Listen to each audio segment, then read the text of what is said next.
Olá, meus amigos e minhas amigas. Apesar das tensões que normalmente vemos entre Estados Unidos e Irã, os dois países têm buscado algum tipo de cooperação diplomática.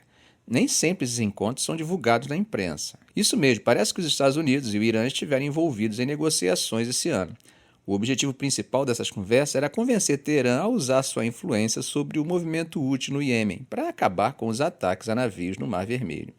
Essas negociações indiretas, que também tocaram no tema do programa nuclear em expansão do Irã, aconteceram em Omã em janeiro. Foi a primeira vez em 10 meses que os dois lados sentaram para conversar, mesmo que indiretamente. Do lado americano, tivemos figuras como o Brett McGurk, que é assessor do Oriente Médio da Casa Branca, e Abraham Pelley, enviado para o Irã. Já o Irã foi representado por Ali Bagheri Kani, seu vice-ministro das Relações Exteriores e principal negociador nuclear. E como foi esse diálogo? Eles não conversaram diretamente. Oficiais de Omã ficaram indo de um lado para o outro, passando as mensagens entre as delegações iranianas e americanas. Agora, o que realmente está por trás disso? Bom, gente, a administração de Biden está buscando usar canais diplomáticos junto com meios militares. O objetivo, vocês já imaginam, tentar diminuir as hostilidades regionais que aumentaram bastante após o 7 de outubro. Eles veem esses canais indiretos com o Irã como uma maneira de abordar uma gama completa de ameaças que vêm do país, incluindo a necessidade de evitar um conflito mais amplo. Além disso, tivemos uma segunda rodada de negociações planejada para fevereiro, que acabou sendo adiada. Brett McGurk teve que se concentrar em esforços para tentar resolver a questão da guerra em Gaza. Isso demonstra como a situação na região é bem fluida e como as prioridades podem mudar de uma hora para outra. Desde o ataque de 7 de outubro do Hamas contra Israel, que desencadeou a guerra, grupos apoiados pelo Irã, como Hezbollah e milícias iraquianas, intensificaram seus ataques. O Irã, por sua vez, tem sido acusado pelos Estados Unidos de fornecer apoios significativos aos Houthis, incluindo drones e mísseis para ataques a navios. No entanto, houve sinais de que Teherã procurou aliviar as tensões com Washington após um ataque de drone em uma base militar americana. Isso inclui a retirada de comandantes importantes da Guarda Revolucionária do Irã da Síria. E depois de um contra-ataque dos Estados Unidos em fevereiro, não houve mais ataques contra bases americanas no Iraque e na Síria, o que pode indicar uma possível contenção por parte do Irã. Apesar dos ataques dos Houthis não terem parado, as autoridades americanas acreditam que a ação militar sozinha não será suficiente para deter o grupo e que o Irã vai precisar exercer pressão sobre o movimento para limitar a atividade deles. Essa situação toda destaca como é complexa as relações internacionais e como a diplomacia desempenha um papel crucial em tentativa de resolver conflitos e reduzir tensões. Bom, gente, ontem, quarta-feira, os republicanos da Câmara votaram para obrigar o proprietário chinês do TikTok, a ByteDance, a se desfazer de seu negócio nos Estados Unidos, que tem 170 milhões de usuários. Essa proibição é justificada a partir do argumento de que o aplicativo seria uma ferramenta chinesa que teria capacidade de influenciar a opinião pública dos Estados Unidos, além de espioná-la. Será que as redes sociais realmente podem ser usadas por um país para influenciar nas eleições ou na opinião da população sobre o governo de um outro país? Será que Biden acredita que isso seja possível? E você, o que acha? Bom, gente, embora esse tipo de coisa possa parecer enredo de espionagem, à la James Bond, Rytech, isso acontece no mundo real. Acontece que, 2 anos após a chegada à presidência, o senhor Donald Trump concedeu autorização à CIA para iniciar uma campanha extremamente reservada nas plataformas das redes sociais chinesas. Qual era o propósito dessa operação? Precisamente influenciar a opinião pública na China para que se voltasse contra seu próprio governo. Essa revelação surgiu através das declarações de ex-oficiais americanos que estiveram por dentro dessa operação sigilosa.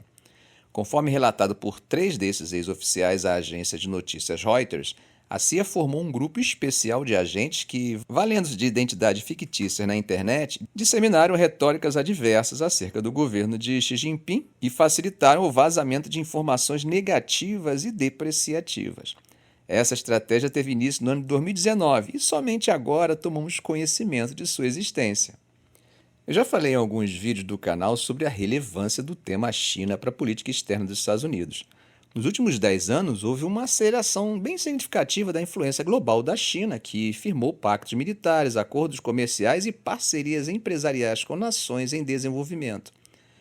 A equipe da CIA atuou de maneira incisiva, atacando alegações de que membros do Partido Comunista Chinês estavam ocultando ativos financeiros ilícitos no exterior e também proferiram críticas severas à iniciativa Cinturão e Rota da Seda, que, como já comentamos em vídeos do canal, é um vasto projeto de financiamento de infraestrutura em âmbito global, mas foi classificado pela campanha da CIA nas redes sociais chinesas como corrupto e propenso ao desperdício.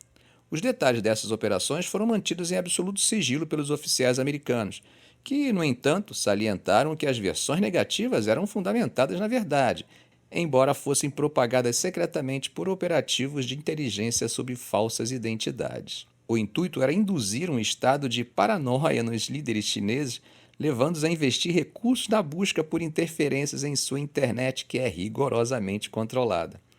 Um ex-oficial disse que eles desejavam que eles perseguissem fantasmas. Quando indagada sobre a existência desse programa de influência, seus objetivos ou impactos, seu Sir Robinson, porta-voz da CIA, optou por não tecer comentários.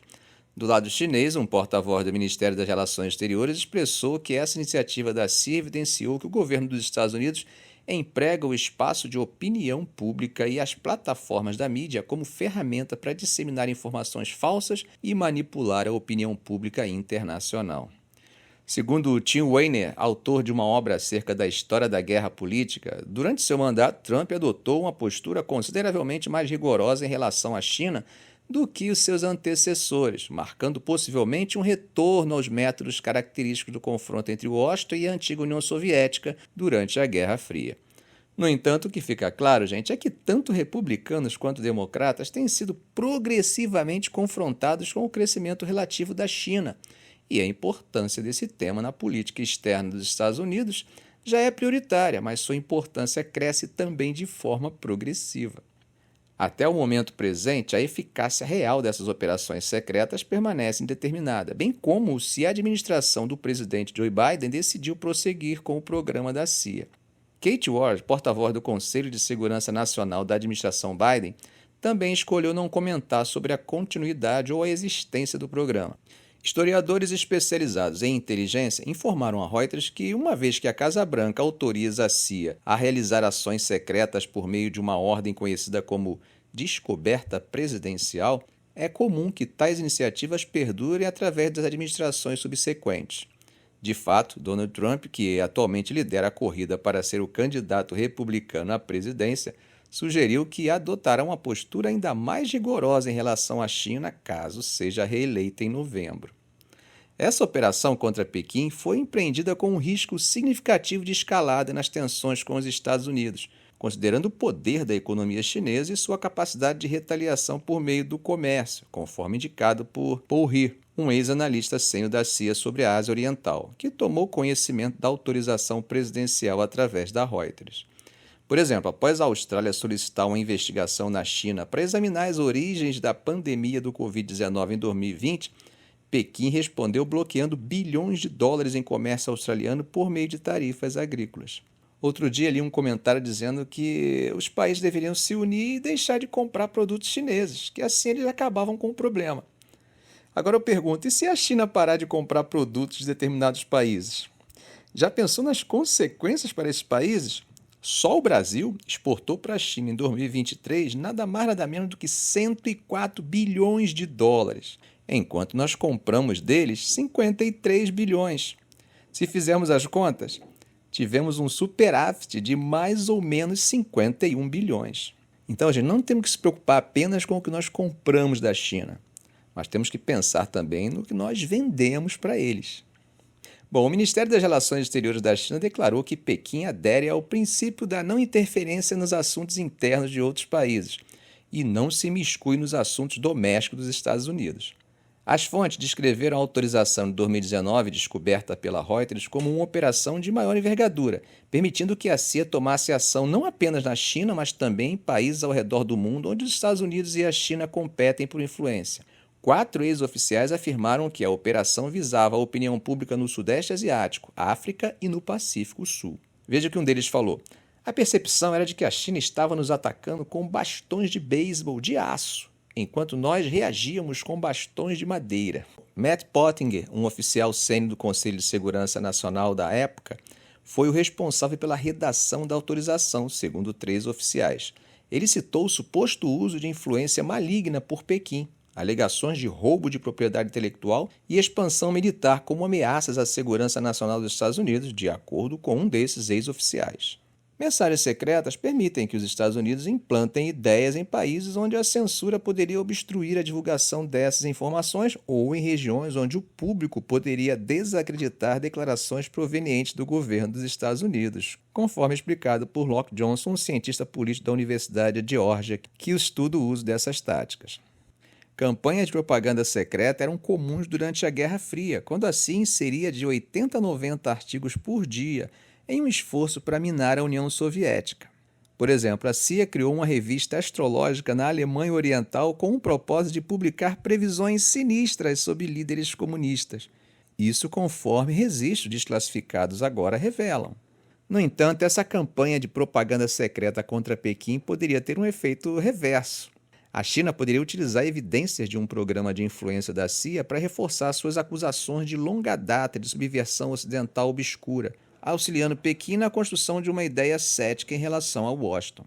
Bom, gente, como temos visto, a situação humanitária em Gaza tem produzido imagens que fica bem difícil de colocar em um vídeo como esse. E por falar nisso, nessa crise humanitária e na fome, Israel realizou um ataque aéreo em um centro de distribuição de alimentos da ONU, localizado no sul de Gaza. Esse ataque tinha um alvo específico, um comandante do Hamas chamado Muhammad Abu Hasna. Segundo o exército israelense, Abu Hasna não era só um militante do Hamas, ele também passava informações sobre as posições das tropas israelenses para o grupo e estava envolvido na distribuição de ajuda humanitária para os terroristas do Hamas. Mas as coisas não param por aí. O ataque acabou matando mais 4 pessoas, incluindo um funcionário da ONU. Claro que a reação do Hamas não demorou. Eles chamaram a ação de assassinato covarde e afirmaram que o objetivo era interromper a distribuição de ajuda. Bom, entre os mortos tinha também o chefe de um comitê de emergência de Rafah, o Nidal al-Sheikh Eidi. Como sabemos, a UNRWA é a principal agência da ONU para os palestinos. A agência confirmou que um de seus centros em Rafah foi atingido e disse que um de seus funcionários estava entre os mortos, além de 22 pessoas que ficaram feridas nesse ataque. Ainda segundo a agência, a localização desse centro tinha sido compartilhada com o exército israelense. Philippe Lasagne, o chefe da UNRWA, falou sobre quão crítica está a situação, com os estoques de comida se esgotando, a fome se espalhando e, em alguns lugares, chegando ao nível crítico. O Hamas nega as acusações de Israel de que estaria desviando a ajuda militar e acusa Israel de usar a fome como pressão contra a população palestina. Como vocês sabem, o primeiro-ministro israelense Benjamin Netanyahu tem acusado a agência da ONU de ser cúmplice do Hamas e se manifestou dizendo que está determinado a substituir a UNRWA por outras agências, sem prejudicar a distribuição de ajuda. Isso por alegar que existem ligações entre a agência e militantes do Hamas. E nos Estados Unidos, o secretário de Estado Antony Blinken disse em uma coletiva de imprensa que ainda não tinha detalhes do incidente, mas reforçou que Israel deve proteger a segurança dos trabalhadores humanitários apesar das condições difíceis. Que a paz chegue logo e o mundo consolide a maturidade e a inteligência da diplomacia, superando a desinteligência da violência e da guerra. Ficamos por aqui. Se esse vídeo foi útil para você, faça um comentário, compartilhe em suas redes sociais, dê um like. E é claro, se ainda não for inscrito, inscreva-se no canal e ative o sininho. Ok, gente? Um grande abraço do professor Arão Alves.